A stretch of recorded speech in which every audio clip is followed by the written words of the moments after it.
والد صاحب سره چې تاسو څنګه ټایم پاس شو؟ قاضي ملا صاحب د خدای وبخي ډېر یو ښکلی انسان و او د انسان ښکلا صرف د مخ نه ده، د انسان ښکلا د کردار هم ده، د خپل دننه نفس هم ده. نو چې د انسان نفس ښي او د انسان اندرون ښي نو هغه ښي د هغه مخ باندې د هغې ریفلیکشن یي، هغه رڼا یې پې چې کوم د هغه په زړه کې نو زړه د خدای کور دی. الله تعالی فرمایي چې زه ستاسو په زړه کې ناست یم او زه ستاسو شارک کې ناست یم. نو چونکې پخوا اخلاص ډېر و، مینه ډېره وه، حقیقت دا دی، دې کې څه دروغ نشته. اوس هغه ماحول نه دی پاتې، اوس انسان یوازې شو، هر انسان یوازې شو. تاسو او قاضي ملا صاحب جي د شروعات د کم ځای نه کړو؟ شروعات مونږ کړي دي په یوه ورځ باندې. تاسو یقین وکړئ چې په هغه دغه کې د اډیشن کې اډیشن د ریډیو هغه ټیسټ امتحان ته وایي، دې ته اډیشن وایي. نو مو قاضي ملا او دوه کم 50 کسان نور، یعنی 48 هغې او دوه مونږ 50 شو. نو دا 50 کسانو دغه مونږ ټیسټ ورکړ.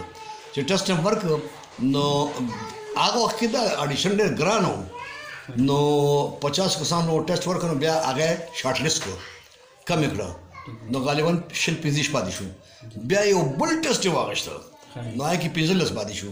نو 15 کسانو کې د خدای فضل و چې مو قاضي ملا کامیاب شو او 1963 کال 1963 نو د هغې نه چې مونږ ریډیو شروع کړو، نو بیا په غالبا چې 1869 کې د ټي وي راغی، خو دلته نو چکلاله کې و. مونږ به دې ځای نه کېناستو ګاډي کې، اول ته به کوشو، هلته هم ډرامه وکړه، چک به مو واخیسته، بیا به را روان شو. نو شروعات چې کوم دی هغه مونږ کړي دي، که څوک وایي چې دا دروغ دی نو را دې شي ما د چیلنج کړي. نو لومبۍ ډرامه چې ده هغه ما کړې ده که نه جي، او بیا ورپسې قاضي ملا کړې ده. نو شروعات مونږ کړي دي.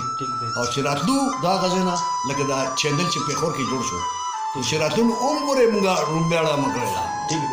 او هلته اخري هم کړې ده، اخري. او دلته غالبا چې مونږ لومبۍ کړې ده. نو بهرحال زمونږ خدمات خو ورته نشم ویلی، صرف د قوم دپاره هم کړې ده چې د قوم خوشحاله شي. د قوم غمونه ډېر دي، د قوم مسلې ډېرې دي، نو چې دی یو پوټی وخاندي.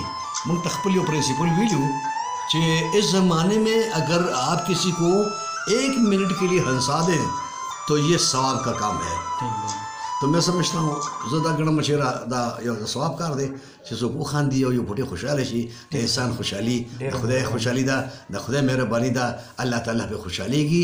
په دې خبرو باندې السلام علیکم. ډېره مهرباني قاضي محمد خامد صاحب، ډېره مهرباني. السلام علیکم. السلام علیکم.